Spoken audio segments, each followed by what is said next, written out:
What's up, y'all? Forward Fabian Speaks back again with another video, man. And as you can see by the title, we're gonna hop right into it, straight to it, man. I was tempted to smoke and get high the other day. Matter of fact, today, man. And I dodged the bullet. I surpassed that bullet. You know what I'm saying? Just in terms of, man, my whole story has been since I was 17, 18. You know, smoked weed, started smoking weed. Really, like, was in high school, uh, started hanging out with a certain, I wouldn't even say started, was always familiar or associated with a certain group of friends. And all throughout high school, I always was a basketball player, man, an athlete type stuff. So playing ball, at least trying to go to a JUCO was my main goal. That's what I really wanted to do.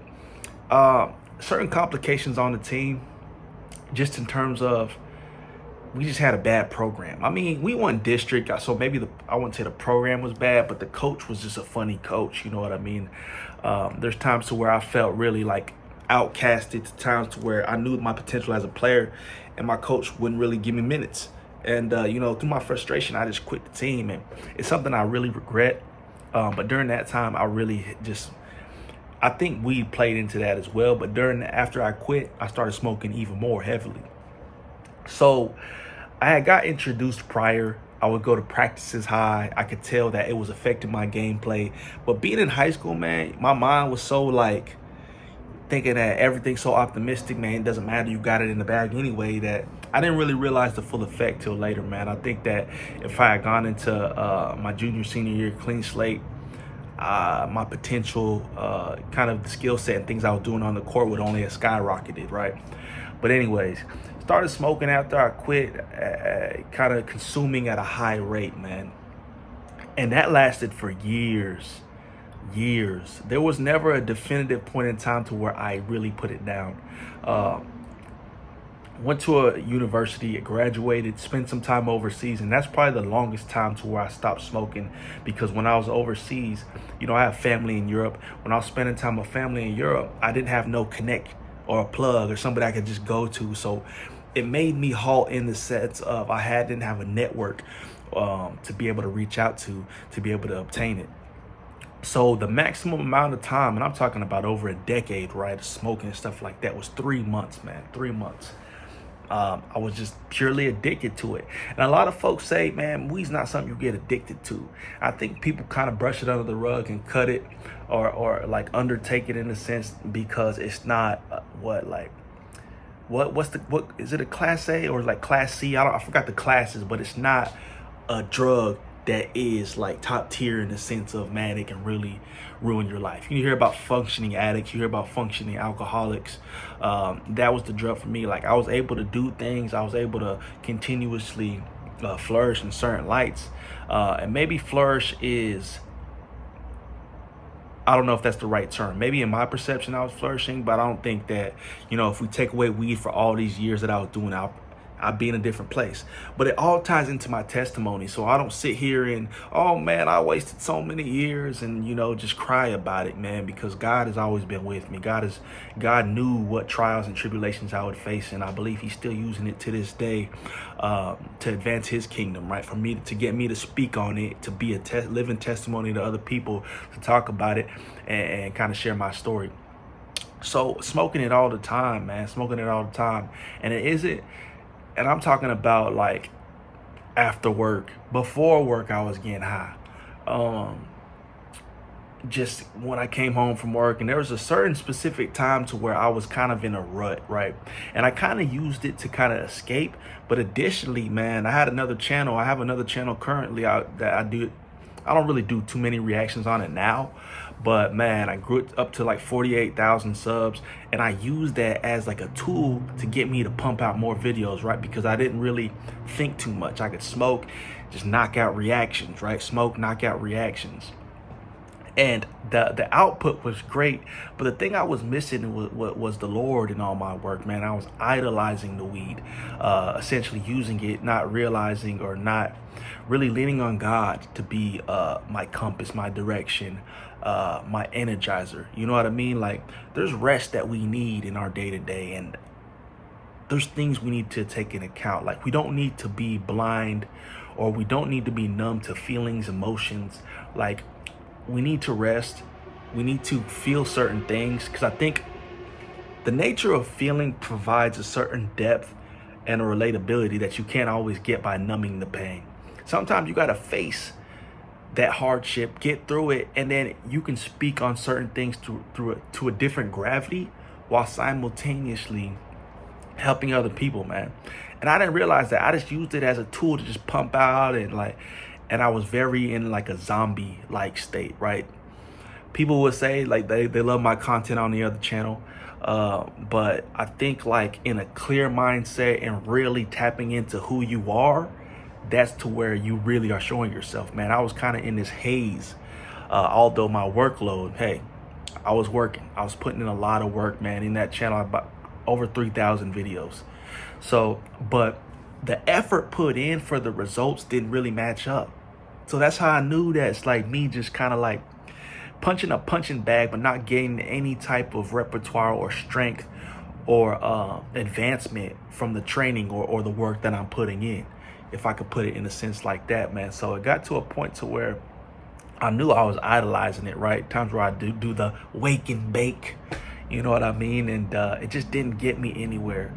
Of course, there's been seasons to where I was able to quit, and like, it was always on my spirit to quit. God was always calling me, telling me, man, stop. You know what I mean? And a lot of my family knew I smoke. A lot of my family would say certain things about me. And for the longest, I didn't really care. But my mom was very disappointed in it, right? And I think one big thing I kind of like resonated with me was, one, like, obviously idolizing it. Two, like, it affected my life in certain things, in certain aspects. Maybe my tidiness, maybe my, I don't know.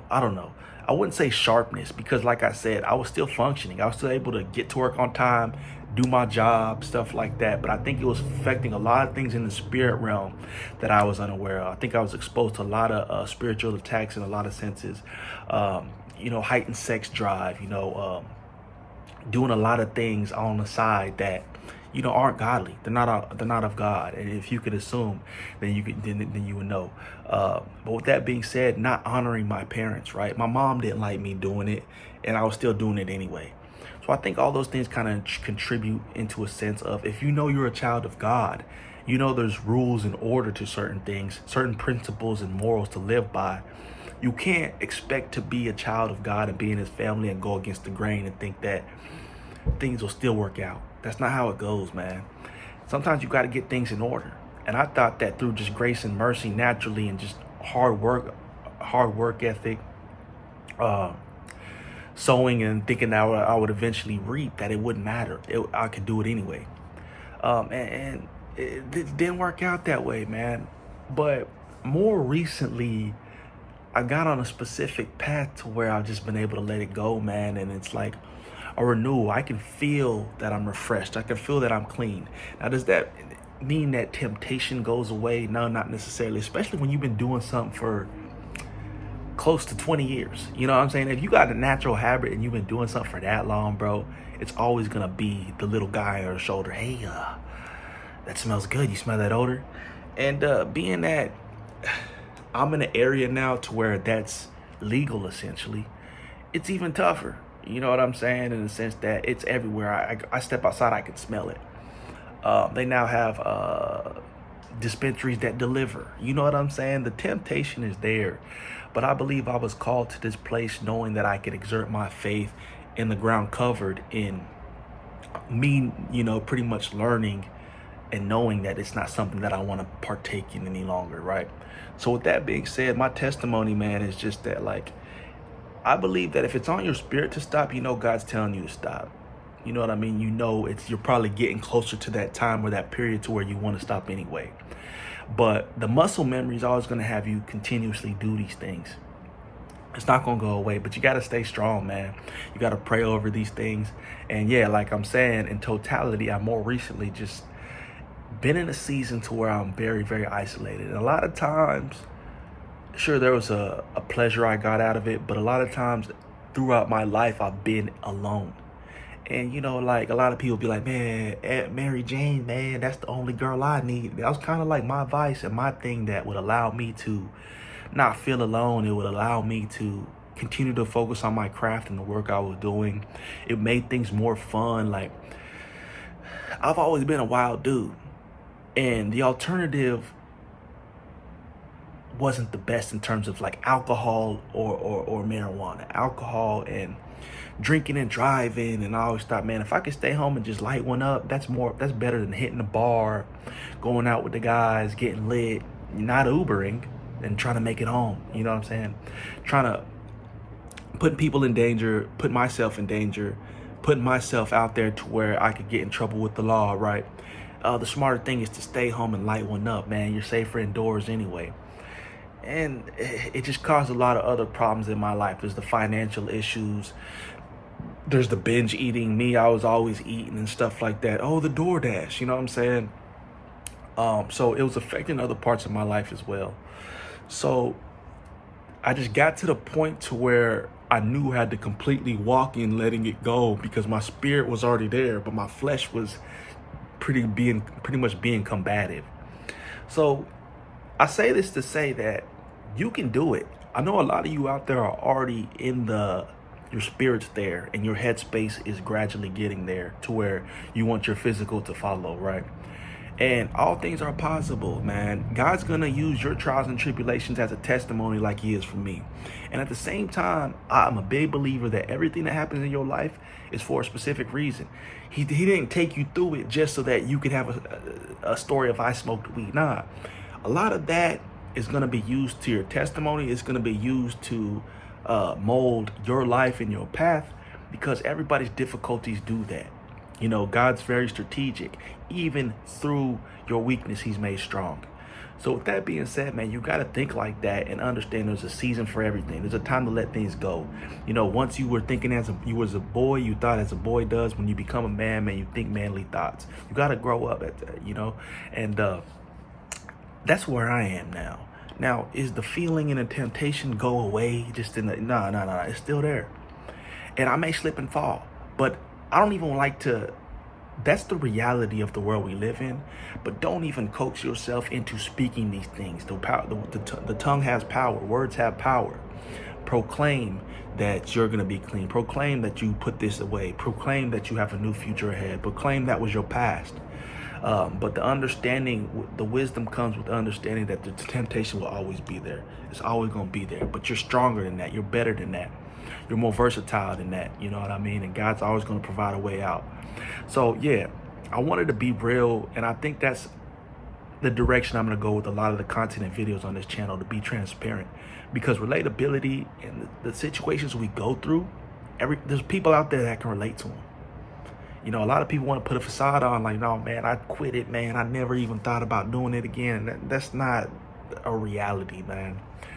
So these are things you got to think about. Think about the road traveled. Think about who your Father in heaven is. Think about the call and the beckoning call on your spirit. All these things in totality are pushing you in a direction that you know you're meant to go in anyway. Quit trying to go against the grain and fight it. You know what I mean? Just let it flow. Let it go. And a lot of people take baby steps. A lot of people are the cold turkey type. I can't tell you what works for you, but I can tell you, as long as your mindset's in the direction of making the change, God is merciful. God is gracious, man. He's there for you. It don't matter in the end. Don't beat yourself up thinking that you're a failure, because you're not. Like I said, everybody got a different path and a different road, and there's a specific reason why you are on this path, this road. So peace, love, prosperity, man. God bless. Take care of yourself. And know that you can do all things through Christ, man, that gives you strength, man. We'll catch you in the next video. We out.